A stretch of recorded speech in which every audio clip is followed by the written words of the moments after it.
माकुरा आफ्नै जालोमा आफ्नै सन्तानद्वारा मारिन्छ। मैले बचाउन तिमीलाई तिम्रै घरबाट निकाल्नु पर्यो, यसलाई कति सत्य मान्छौ तिमी? या मैले जोगाउन आफूलाई छुट्टै घर बनाउनु पर्यो, यसलाई कति सत्य मान्छौ तिमी? थाहा छ, रातलाई दिनसँग बदला लिनु पर्यो भने ऊ चन्द्रमा लुकाउँदैन, बरु लम्बिदिन्छ या छिट्टै सकिदिन्छ। र भोलिपल्ट शीतको साथ पातले नपाउँदैमा कि बिहानीको ताजापन हराउँछ होला र?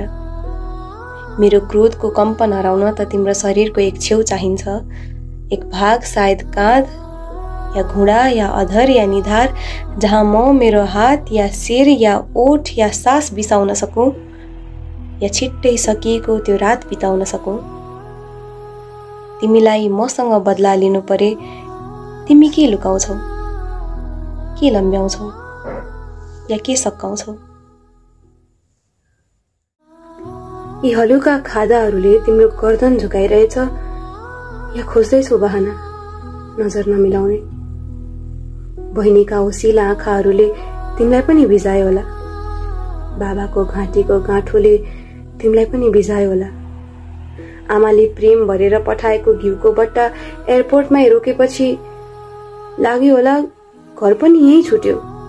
छुटे सपना साटेका साथीहरू, प्रेमिकासँग हात समाउँदै हिँडेको सुनसान गल्ली छुट्यो, साँझको आडमा लुकाएको चुम्बन, अङ्कमाल, स्पर्श छुट्यो, हावालाई चुनौती दिँदै कपालको दौड लगाउने मोटरसाइकल छुट्यो, क्षितिज कटाउन कसिएको क्रिकेट ब्याट छुट्यो।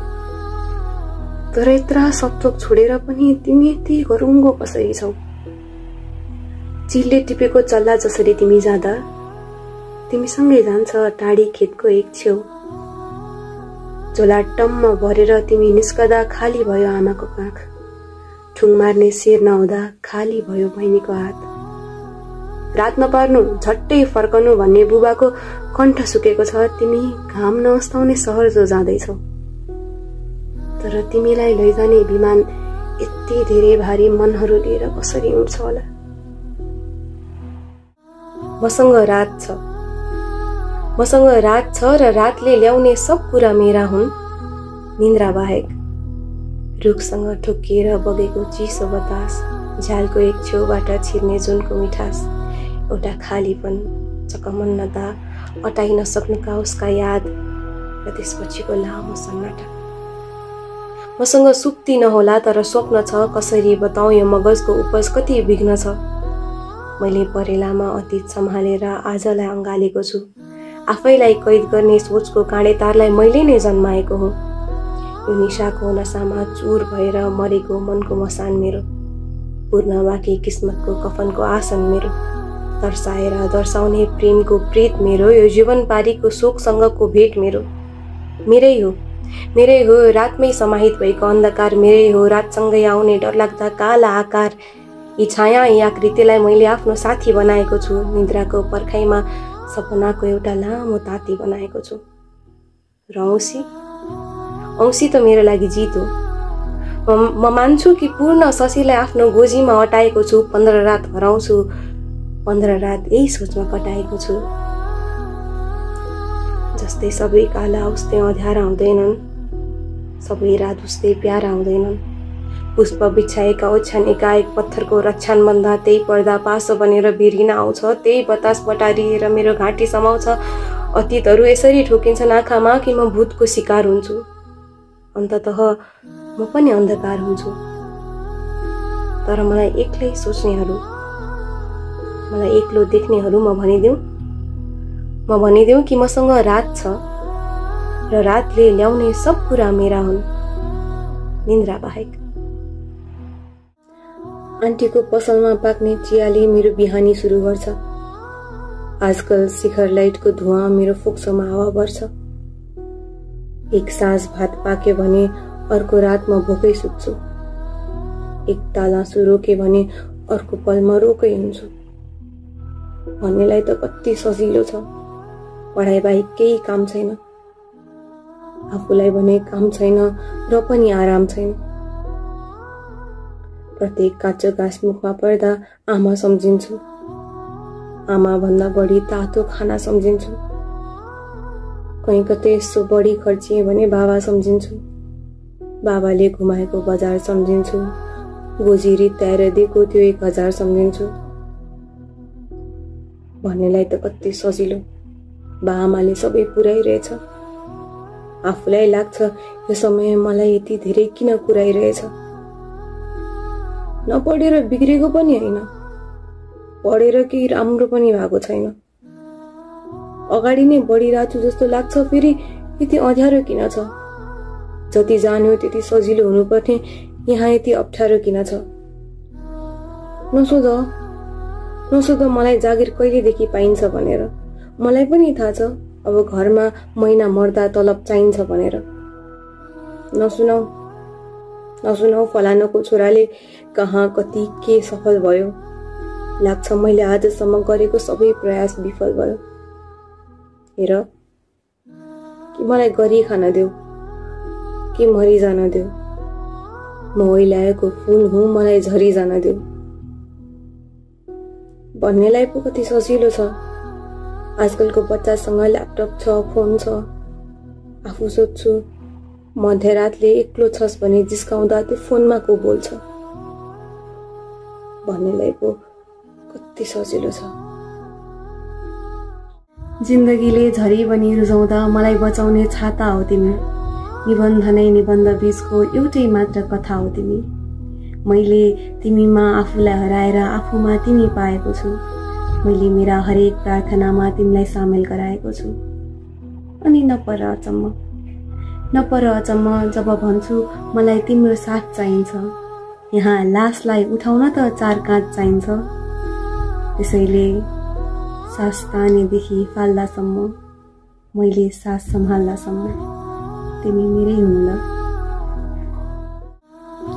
हिँड्दै गलेर थकाइ मार्न बसेको म थकाइ बाहेक बाँकी सबै मारेर बसेको छु। अब न अघि बढ्ने जाँगर छ, न पछि हट्ने आँट। बाँच्ने आस मारेर त्यसकै लासमाथि म थकाइ मारेर बसेको छु। मैले आफूलाई बाहेक जसलाई पनि माया गरे राखिराख्न कसैलाई पनि सकिन। उनीहरू धकेल्दै रहेछन्, म सहारा सोचेर समय राखे। अब भिरबाट गल्याम्मै खसेको म, चुडिएका नाताका तारले हात दुखेर थकाइ मार्न बसेको म थकाइ बाहेक बाँकी सबै मारेर बसेको छु। कोही सोध मलाई थाहा छ मित्रताका मुनाहरू कसरी चुन्नुपर्छ भनेर। प्रेम नामको चीजको कपाल कसरी लुच्नुपर्छ भनेर। म जान्दछु सम्बन्धलाई फाँसी दिने तरिकाहरू, नसिकाऊ मलाई पीडा मानी हाँसिदिने तरिकाहरू। म हरेक साँझ घामसँग अस्ताएर बिहान उदाउन नपरोस् सोच्ने मान्छे हो।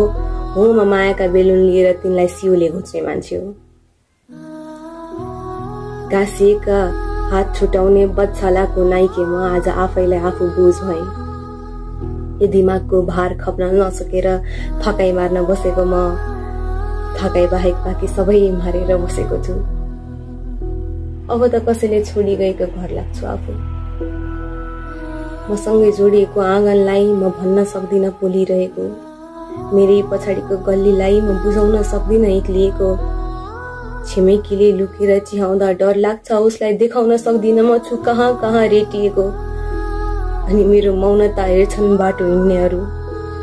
म सोध्छु यिनीहरू कसैलाई छोडेर हिँड्दैछन् या कसै कहाँ पुग्नलाई हिँड्दैछन्, या हिँड्दैछन् हेर्नलाई बस मेरो बिजोग। प्रिय म, तिमीलाई आज घामले उठाए कि आमाको फोनले? थाकेको शरीर लिएर सुतेको खाट, बासी दाल र भुटेको भात। तिमी घर सम्झिन्छौ, घर तिमीलाई सम्झिन्छ। तिमी कर्म सम्झिन्छौ, कर तिमीलाई सम्झिन्छ। आजको बिहान त फोन हेरेर कटाएनौ नि, आज त कलेज जान छुटाएनौ नि। अस्ति तरकारी पकाउँदा लागेको तेलको दाम अहिले कस्तो छ? भन, तिम्रो पढाइको काम अहिले कस्तो छ? आजकल समयमै सकिन्छ कि अझै पनि डेडलाइन कुरेर बस्छौ? असाइनमेन्ट आफै लेख्छौ कि कपी पेस्ट नै गर्छौ? कति भयो तिमीले आफूलाई नहेरेको? खाना किन एक छाक मात्र खान्छौ? खै बाबालाई टेरेको? किन मान्दैनौ तिमीमा जादु छ भनेर? किन छोडिन्छन् कविता बीचमै अधुरा बनेर? किन नयाँ साथी बनाउन सकेनौ? पुराना छुटेकालाई फेरि बोलाउन सकेनौ? के भयो? एक्लै छु जस्तो लागिरहेछ हो? यो छाया भन्दा कालो तिमीलाई पछ्याइरहेछ को? किन आफ्नो भूतलाई घरिघरि झस्काउन दिन्छौ? केमा खर्च्यौ र समय अब केसले किन्छौ? नहराउनु नडराउनु तिमी यी अँध्यारा खोजमा, बित्छन् तिम्रा साँझहरू भन कुन सोचमा। सुन त सुन, तिमी आफ्नो प्रत्येक पाइला पछाडिको सङ्घर्ष हौ, तिमी यात्रा अगाडिको गन्तव्य हौ, तिमी पर्दा पछाडिको घामको किरण, तिम्रो खुसीको तिमी नै हौ कारण। एकपटक रोकिएर जुनलाई त हेर, तिमी प्रकाश हौ, तिमी शीतल हौ, दृढ तिम्रो विश्वास छ, तिमी आफू अटल छौ। तिमी खोज आफूलाई उपन्यासका पानाहरूमा, तिमी रोज आफूलाई यी सारा झुठा बहानाहरूमा। के थाहा भोलि भ्याइँदैन कि आज थोरै बढी खाइदेऊ? के थाहा अबेरसम्म उठ्नै पर्ने हो कि आज अलि छिटो निदाइदेऊ? कति हिँड्छौ भारी मन लिएर, सक्छौ माफी माग, सक्छौ माफी देऊ, सक्छौ आँसु रोक, सक्छौ हाँसिदेऊ। कति लुकाउँछौ घाउहरू, आफ्नो व्यथा आफैलाई भनेर त हेर, बिस्तारै आफ्नै साथी बनेर त हेर। गाजल कति सुहाउँछ तिम्रो आँखामा कहिले देखेको छौ? कलम त सधैँ हातमा हुन्छ, कहिले आफ्नो लागि लेखेको छौ? लेख लेख कसरी तिमी सानो ढोकामा आफ्नो ठुलो सपना अटाउँछौ भनेर। लेख कसरी तिमी आफ्ना दुःखहरू आफू एक्लै कटाउँछौ भनेर। लेख जो भए नि नभए नि तिमी आफ्नो साथ चाहिँ हुन्छौ भनेर। लेख तिमी आफ्नो मनको बोल्छौ तर आजकल अलि बढी सुन्छौ भनेर। बुझ्यौ नि खुट्टा तान्नेहरू तान्दै गर्छन् तर तिमी अघि सर्ने। चाहे मतलबी भनुन् सबैजना, तिमी आफूलाई अलि बढी माया गर्नु, उही तिम्रो म। के तिमीलाई हामी एक नभएकोमा अफसोस छ र? मलाई जति नै। मेरो गुड नाइट बिना तिम्रो परेली निदाउन खोज्दा, मेरो गुड मर्निङ बिना तिम्रो दिन उदाउन खोज्दा के सोच्छौ तिमी? मैले चुमेको निधार फेरि कसैलाई छुन दिने कि नै? मैले जितेको मन फेरि कसैको हुन दिने कि नै? तिमीलाई खाली लाग्दैन विगतका बाटाहरू आफू एक्लै हिँड्दा? तिमीलाई भारी लाग्दैन अरू कसैको हातसम्मै मलाई सम्झिँदा? मेरो त के छ र, म मन्दिर पुगेपछि च्यातिएको फूल मलाई दुःख छैन चुडिनुको। हरेक प्रहारबाट तिमीलाई यसरी जोगाएँ कि बिर्सिसके दुखाइ मन कुडिनुको। र अब जाने नै त हो, जाँदा जाँदै के सिकाऊ तिमीलाई? नयाँ फुल्न पनि पुरानो ओइलाउनु पर्छ, झर्नु पर्छ। आफ्नै ठाउँ बिरानो भएपछि बसाइ सर्नु पर्छ। तिमीलाई राखेको थिएँ ओछ्याएर जे माथि, त्यो रेशम झिक्न पनि किरा मर्नुपर्छ। हो म त्यही किरो हुँ, म त्यही किरो हुँ। अब त आराम छ नि, प्रेमले बुनेर दिएको साथको सिरानी अझै नरम छ नि। किन सराप थियौ म अस्ताएपछि तिम्रो जीवनमा बिहानी आउँछ भनेर? भनेकै थिएँ जब निदाउँछु सदाका लागि तिम्रो आँखामा पानी आउँछ भनेर। कहाँ अब मलाई फर्काएर ल्याउने तिम्रो बसमै छैन। म रिसाएकै होइन, सकिएर सिलाएको मलाई फकाएर ल्याउने तिम्रो बसमै छैन। यस्तै हो, फुल्दा फुल्दै यो गुलाबको जसरी सुवास सकियो, कुर्दा कुर्दै त्यसरी यो मनको आश सकियो। तिमीलाई फेरि पाउन म कति तडपिनु पर्थ्यो होला। ठिक्क भयो, तिमी आउनु अघि नै मेरो सास सकियो। अब तिमीसँग बोल्ने कुनै बहाना राख्दिन, जस्तै धोखाको दराजमा विश्वासको गहना राख्दिन। रहून् बरु खाली मेरा रहरका बाकसहरू, तर नचाहिने चिजको कुनै चाहना राख्दिन। तिमीसँग बोल्ने कुनै बहाना राख्दिन।